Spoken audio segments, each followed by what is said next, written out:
Y'all ready for history? Get started. Welcome. Hi. Hello, everyone. To the Pro Audio Suite. These guys are professional. They're motivated. With Tech to the VO stars. George Whittam, founder of Source Elements. Robert Marshall, international audio engineer. Darren Robbo Robertson and Global Voice. Andrew Peters, thanks to Tribooth. Austrian Audio, making passion heard. Source Elements. George the Tech Whittam. And Robbo and AP's international demos. To find out more about us, check theproaudiosuite.com. Line up, ladies! Here we go. All right. Lovely. And All right. welcome to another Pro Audio Suite.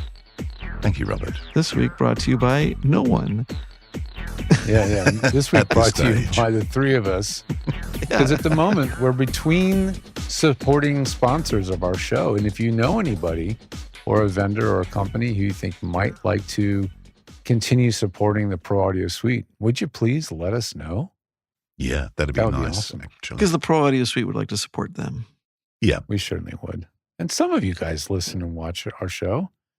We know there's somebody out there. We know there's lots of Thanks. people out there, but We're just a broadcasting void. into a giant void. into the void. you can tell who's got the toys and who hasn't. I haven't, obviously. But We have them. yeah, you have them indeed. Now, the topic for today, and this could encourage a sponsor to jump on board because what has happened is my daughter has moved out to a share house in the city, and she has a very tiny space, and she needs to set up something that's kind of permanent for her to record auditions and stuff. Mm-hmm. By the way, we always recommend it to be as permanent as possible. Yeah. Not something that you cobble up and take down and put up and take down. Yeah. You want it to That's be the sure way to consistent. screw it up at one point Yeah. or not have consistency with your sound. Absolutely. Yeah. Mhm. So it can be consistently bad, Well, yeah. but at least it's But- consistent. Yes. That's not the goal. So I tell you what she's got so far. This is the kit so far. She has a MicPort Pro, Mm-hmm. a RØDE NTG3, Nice. a Porta Booth, Mhm. the standard one, not the Pro, Mm-hmm. The cube-shaped one. the cube-shaped one. Mm-hmm. And she has, what's she got for headphones? I'm trying to remember. Oh, I think she's got a pair of, that's right. She stole a pair of my old I was going to say, K141s. Didn't she I steal forgot something about from that. you? She should by Yes. now. I remember now. Yeah, the silver ones have gone. So she has a pair of those. Wait a minute. You have a pair of those? Do they look like these? Yeah, that's the 141, isn't it? No, that's not one. 140s. Is that the 141? These are 140s. 140s. Yeah, might have 141s. I have two 40s here, but the 40s are open back and the 41s are closed back. Isn't that how it goes? I think so. I don't know because I've got two pairs of K141s. Those are- K141s. What are those? Are those 40s or Oh, what's that? what 240s. I have 240s. 240s? Yeah, that's what I got here. Which Both of which I these are actually probably think, well over 30 years old, maybe 30 I do like the 40s. way the 240s Yeah. sound, but the 240s are open back. I'm pretty sure. They're semi-open back, so they have a fair Is that what amount they of are? lead. Yes. Yeah, Yes. but they're light on the head and they sound very balanced. I think Yeah. I like Mhm. them. I think my oldest pair are, I've got a gold pair of K141s and they are 45 40 carat. or 46 years old Wow. and Well, still the- going strong. The current edition, I think, is the 141 Mark II, I believe is what it's called. And they're black or something now. Yeah. Yep, they're just made out of more plastic. Yeah, well, one of my clients put tape over the ports on the back so they wouldn't bleed as much. Oh, really? Yeah. It's just like once you Mm. find something that's comfortable, you're just like, I don't want to change, Yeah. They used to be standard kit for radio. So the first pair I was given, like when you change radio stations, they gave you headphones. So the first ones I got was in 1980. That was the city radio stations, I should say, the ones that had some money. Someone stole those. And then the second pair I got was the end of 1980. No, 81 it must have been. End of 1880. 81. So they're 45 years old anyway. Mm-hmm. Speaking of headphones, this is totally non sequitur. Have you ever seen the headphones they use when you have an MRI? They have headphones that you can listen to music or a podcast while you're getting an MRI. Because I've never had an MRI, but I know that they're very loud. Yeah, they are loud very. machine. I've had a few. Yes. And so the headphones are plastic, 100%. Every single element is plastic. Oh yeah. And so yeah, they use air tubes to feed the sound from the source, wherever the source is. I don't know where they put that, but I saw like a the picture of old that the other airplanes day. did that. Yeah. Air tube. They had a speaker in the armrest, I guess, and then it would just Yeah. blast the audio up the tube. Through the tube. So, so definitely not high fidelity. Yes. It's like, would you rather listen to or today on the so it's like that's what you're listening to during the MRI. Yeah. We love headphones, don't we? We forgot all about what microphone she was using. Yeah. The funny tube device, which is not really a tube as you would think of it, was the Cooper. I think it was the Cooper Time Cube or whatever, but it used a hose to put the sound into and delay it. Oh, you mean way like back in the 70s? You mean like the Heil Talk Box? Well, the Heil Talk Box was just using a tube to do the it had a speaker. We're not talking about audio tubes now. That was. Wait, the are you Heil talking Talk about Box, actual tubes? Like it's like a hose. It was like a pipe. garden hose. I think they literally practically used like a garden hose and just wound it around to create more space for the sound to go through. And that was like a very early like slap delay kind of thing. That had a very unique sound that, of course, I believe UA was like, we have to do the analog model of this thing because yeah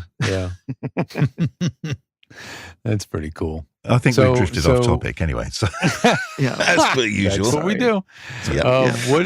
What is the outcome of this? Has it been used yet? Well, it could be both actually, because I mean, she's going to be down there, and she may have to do something. But it's in the middle of the city. Is it going to be quiet enough from like buses? It's actually not too bad because her room is actually kind of detached from the house. Huh. So it should be relatively quiet. I mean, it's still in a city, so you've got a lot of that sort of noise going on. On the front of that building, right on the street. Yeah, but she's at the back of the building, so she's off the street. It's not next door to the fire department. No. So what kind of computer is she using? She has a M1. MacBook Air M1? Oh, yeah. Okay. Yeah. And then software, did you make her use TwistedWave or TwistedWave, yeah. She's in TwistedWave, okay. And she has Source Connect. Source Connect, yeah. She's equipped. And is the MicPort the original barrel MicPort or the little rectangle one or the 2-channel one? The single channel one. The MicPort Pro. The cigar shaped one? The original? The original one with the light on the bottom? No, I don't think so. It has two cords, one for charging, one for signal. Yeah, you need a mic cable to go between your mic and the mic port. You can't just jam the mic port right into the microphone. Yeah, you can. You can if you have the right mic. Yeah. Oh, does the NTG3, does it have a slim enough collar to plug right into it? It does. Yeah, they did a very good job of replicating the 416 body without getting sued for design patent infringement. Like the body is identical to a 416, but the slot design is different than the 416. It has a different looking. But I made the blue ballpoint pen. It's not the same. Yeah. The only mic I can't use with a CEntrance is the CC8 because the body's too thick. Yeah. So I've got a barrel. It doesn't work with my Shure MV7 either. No, I would imagine it would not. I would imagine it would not. I wouldn't imagine that would work. No. Well, I think the body on these CC8s is brass. I think it's brass. Yeah, it would be. They're pretty thick. Yeah. Yeah. They are thick. Yeah. They're built like a tank. Mm-hmm. But it wouldn't work with like a Neumann KM184 either. Like the CC8's not unlike other small diaphragm mics that have pretty, I think the 416's unique actually in that sense. Doesn't the KM140 have that small body? Not on the edge. Okay. I can't imagine a 140 plugging straight in. Funny enough, the one mic that would be probably like a Sennheiser 421. Oh yeah, it has a little funny little has XLR a little silver kind of stub sticking out the back of it. Yeah, and it's just the XLR. How about an SM7B? Definitely. Well, actually, it might work if you can get next to the SM7B would work, except for the mic mount that it's right next to. Right. True.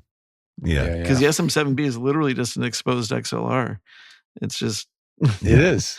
It is. It's a wire coming out. I don't know. And then I'm not too sure how big the collar is on that, but it might work on a. But you'd run into so much other crap on the SM7B because it's right next to it. Yeah, it's not my ideal pick, but yeah, I mean, what does she do when she records and sends her auditions? Anything? Just record, edit, send? Yes, she does. And she'll, well, up until now, because she's either done stuff from a friend's place in Melbourne or here. So if she's recording, it'll be in here. But she's pretty good at sort of organizing pillows and doonas and stuff like that, just to try and control some of the reflections and whatever. Right. So I'm just trying to get something set up in a corner where she can go in, and it's not going to be perfect by any means, but just enough that it's not appalling. Because the trouble is, even though people go, oh, audition, don't worry, just do it on your phone. It's like, don't do it on the phone. I know they don't care, but they do care. They just say they don't care. Although I did a commercial with a fine microphone. Fine mic. Yeah. Not so good. It's spelled FFINE, meaning it's freaking fine. Yeah, fucking fine mic. Yeah. Beep beep. Yeah, it was like, that was interesting because I was trying to, we won't say who the client was, but basically it was for a spot. And this talent was like, like those things where they find someone who's a candid person. So they didn't want to, the person was far away from any local studio. And clearly they didn't want to pay for a studio anyways. And the other person didn't want to drive 2 hours to the closest studio we could find. So it was decided that we would send them headphones and a microphone and a 2-day license for Source Connect. And when I was suggesting, look, here's a $160 Rode mic. It's going to do good. You should get that one. They're like, we ended up getting like the $60 fine mic that I believe came with a boom arm and the microphone. Yeah. And probably then headphones. It was just a USB mic. No, the headphones, we got $30. Actually, the headphones was pretty good. It was $30 Sonys. I was like, at least the person can keep those Sonys and they'll be actually decent headphones. Yeah. But the whole thing was like Amazoned over. The total was less than $100. Oh my gosh. That's ridiculous. Yeah. That's the absolute. And I was like, really? You can't. Minimum. Yeah, you can't splurge for an extra $60 just to. And the microphone.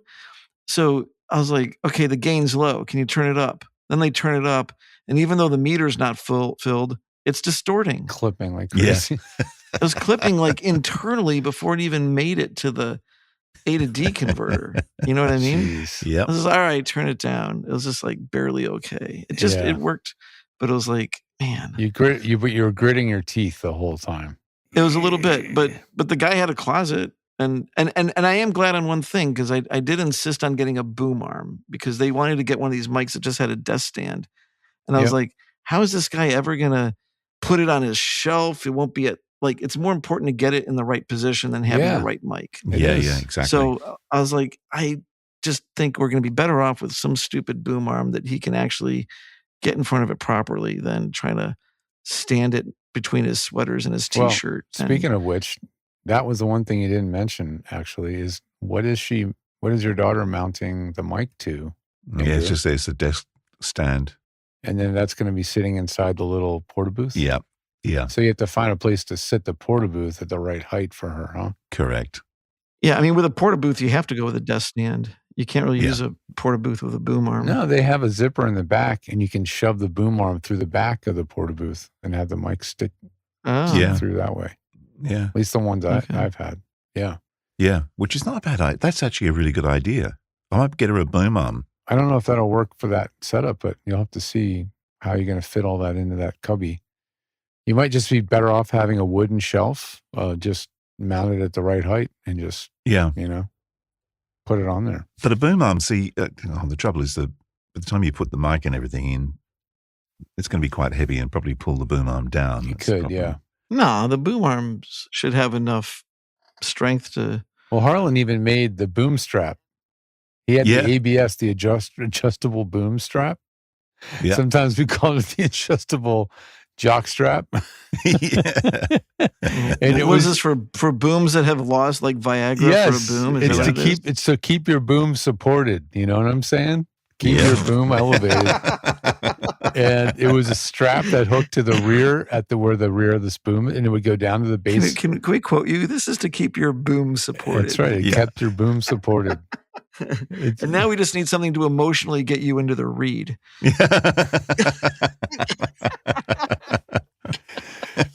Yes, sir. I wonder if he still sells it. He does. He does still sell it. Yeah. I love it, man. This one's for your boom and this one's for your mind. Yeah, the adjustable boom stop. Still there it is. $24.95. Keeps your boom from sagging. It's not a bad idea, you know. Apart from that, it's not a bad idea. Like, because some of the, you know, you get these heavy microphones, hang them off a mic stand on a boom. Yeah. You come in the morning. And yeah, I mean, an SM7 will, but the NTG3 is not a problem. That's not a problem. That's how it works. There you go. Yeah. You got to admit, that's a very simple and pretty genius design. You never have to worry about your damn boom sagging anymore. Yeah. Who wants a saggy boom anyway? Whew. Exactly. Okay, so basically no boom stand or no boom arm, but microphone on a table or on a shelf. How does she get the microphone placed well if she just has like a little short, 10-inch stand? Well, we're just going to have to sit the booth on a shelf of some sort to get it at the right height. Yeah. So the mic's got to stick out the front of that anyway. Is a Porta Booth really necessary if she's got a ton of clothes in there? Oh, it's by her sink. Well, it's like a little kitchenette. Oh, I thought it was in her clothes closet. No, that would be good. Oh. Yeah, it's a very small room. And she's going to do full sessions from this setup? I would think not. I would hope not. Okay. But it's just for her to be able to audition for stuff. Hopefully she doesn't. Yeah. And because she gets a lot of auditions sent at really weird times now because of the time zone. But is she mainly doing stuff recorded in studio then, in that city? Which is really good actually. The thing about being in Melbourne is you can actually go to studios. It's just easier to go. And it's good for her because you get in front of people. Yeah, of course.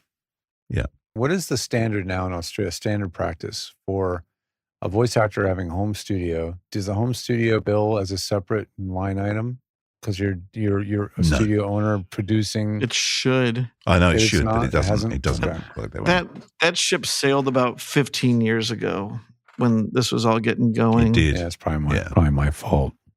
You think it's your fault? Because I was helping everybody get home studios, but why? Because you told everyone not to charge for it? Well, no, I never told them not to charge for it. Yeah, but no one said don't charge for it. I just, it was such the standard that you had to have a production quality home studio. And I mean, no, it's not my fault. It's really the fault of the agents and managers, in my opinion. They should have been making sure that their talent was being compensated for their production time. I think it's also the fault of the talent who tend to try to one up each other and find some way of like, oh, I don't charge you for the booth. Like, I'll do that gig for like, you know. Well, it is tricky. I mean, the thing is, if you because people are money conscious, and if you sort of go, okay, well, there's the normal rate. This is the union rate for whatever it is, blah, blah, blah, blah, blah, plus X for using my studio, they would go, well, you come into us then. I mean, in that case, if you're not going to lose the gig, you're just going to their studio, that's not a bad thing. But if you're losing the gig because you're saying, listen, my studio costs X. It can be your choice to provide your studio. There's two aspects to it. One thing is that often the studios are also charging for the remote connection. So we used to get auditions and the agency would say only local talent because they didn't want to pay for the remote connection and they were just trying to save money and they thought all local would save money. And it did because there was no charge from the studio for the remote connection. And maybe there was no charge for if the talent was charging for the remote connection. But now what's happened is that the agencies have figured out that they can actually just require that the talent have a home studio, and they start to send auditions out that they don't say it directly, but they say things like must have a home studio.